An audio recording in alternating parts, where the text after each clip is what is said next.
राज्याचे उपमुख्यमंत्री अजितदादा पवार व त्यांच्या धर्मपत्नी सुनेत्रा पवार यांनी मसोबावाडी ग्रामपंचायत कार्यालयाच्या भूमिपूजनाकडे पाठ फिरवल्यानंतर जनतेचा प्रचंड विरोध असताना देखील विद्यमान सरपंच व वार्ड क्रमांक 1 मधील सदस्यांनी शासनाच्या व जनतेच्या डोळ्यात धूळफेक करीत घाईघाईने कार्यालयाचे भूमिपूजन उरकून घेतले।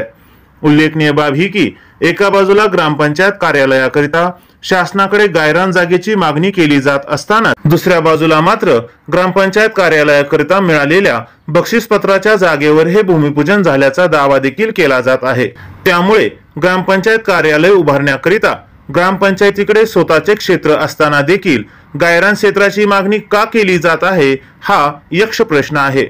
उल्लेखनीय बाब ही की मसोबानगर ग्रामपंचायत कार्यक्षेत्रात मोठ्या प्रमाणात गावठाण व गायरान क्षेत्र असून सदरच्या क्षेत्रावर धनदांडग्या गावपुढाऱ्यांनी एकर 2-2 एकरापर्यंत अतिक्रमण केल्याचे बोलले जात आहे।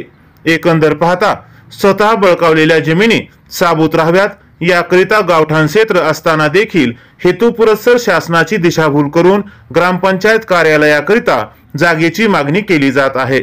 उल्लेखनीय बाब ही की मसोबानगर ग्रामपंचायतीने गावठाण क्षेत्राची मोजणी करून घ्यावी व त्या ठिकाणी कार्यालयाची उभारणी करावी अशी मागणी 5 लोकनिर्वाचित सदस्यांसह वार्ड क्रमांक 2 व 3 मधील नागरिकांमधून होताना दिसते। केवळ स्वतःच्या हट्टापोटी व प्रतिष्ठेपोटी गावपुढाऱ्यांनी हुकुमशाही पद्धतीने सदरचे भूमिपूजन उरकल्याचे देखील गावामध्ये बोलले जात आहे। सदरचे भूमिपूजन करण्यापूर्वी उपमुख्यमंत्री अजितदादा पवार यांची कुठल्याही प्रकारची वेळ न घेता खोटी पत्रिका तयार करून नागरिकांची दिशाभूल करीत भूमिपूजन केल्याचा दावा देखील सदस्यांमधून होताना दिसतोय। एवढेच नाही तर गावठाण व गायरान जागेवरती कित्येक एकरांचे अतिक्रमण करून सदरच्या जागा स्वतःच्या घशात घालून शासनाकडे ग्रामपंचायत कार्यालयासाठी मागणी करणे चुकीची असल्याचे भावना देखील विरोधी सदस्य व नागरिकांमधून व्यक्त होताना दिसते।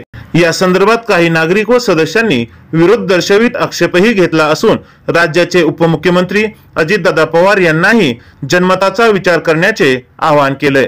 त्यामुळे यापुढे नेमकं होणार काय, भविष्याच्या गर्भात नेमकं दडलंय तरी काय हे पाहण्यासाठी आपल्याला थोडी वाटच पाहावी लागणार आहे।